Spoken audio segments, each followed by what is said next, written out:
Les européennes, marquées aussi par la percée attendue du Front National, plusieurs sondages placent en effet le FN en tête lors du scrutin. Regardez, 23% des suffrages au premier tour devant la droite traditionnelle, devant le PS avec 18,5%, suivi par le centre, les écologistes et le Front de gauche avec seulement 8%. Et le phénomène est le même partout en Europe. Italie, Pays-Bas, Grande-Bretagne, la vague populiste dépasse les frontières.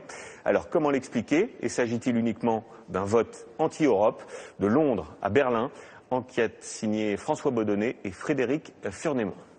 Il a le sourire de celui qui va accomplir un coup d'éclat. Nigel Farage, le leader du principal parti eurosceptique britannique, dévoile sa campagne pour les européennes et ses objectifs. Nous allons créer un choc politique tellement fort qu'il sera comparable à un tremblement de terre.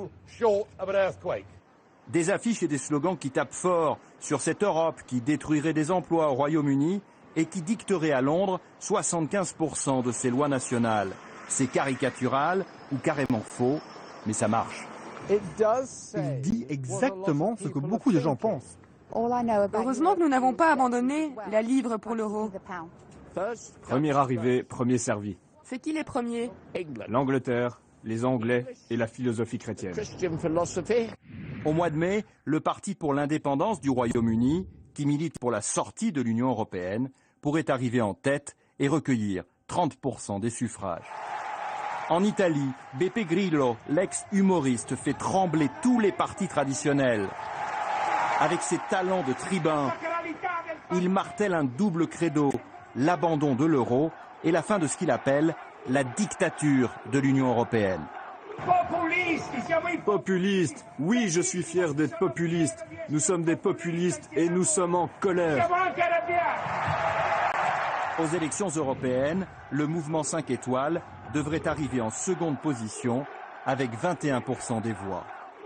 Et si la colère monte partout en Europe, c'est que les citoyens ont le sentiment que les institutions de Bruxelles non seulement ne les ont pas protégés contre la crise, mais en plus qu'elles leur ont imposé une austérité dévastatrice. Pourtant, les populistes gagnent aussi du terrain dans des pays où tout va bien. En Autriche, où règne le plein emploi, le FPE, parti nationaliste, est donné à 22% des voix.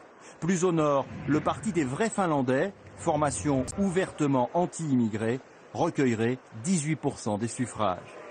Car en toile de fond, c'est bien souvent par leur discours islamophobe que les populistes européens séduisent. Aux Pays-Bas, Geert Wilders, qui associe en permanence Europe et immigration musulmane, n'a plus aucune limite dans ses discours. Voulez-vous plus ou moins de Marocains aux Pays-Bas? Moins, répondent les militants. Bon, je vais régler ça. Pour les européennes, le chef du Parti pour la liberté s'est associé au Front National. Je pense que Madame Le Pen sera un jour la présidente de la France. Dans un mois, il pourrait être le premier parti néerlandais avec 18% des suffrages.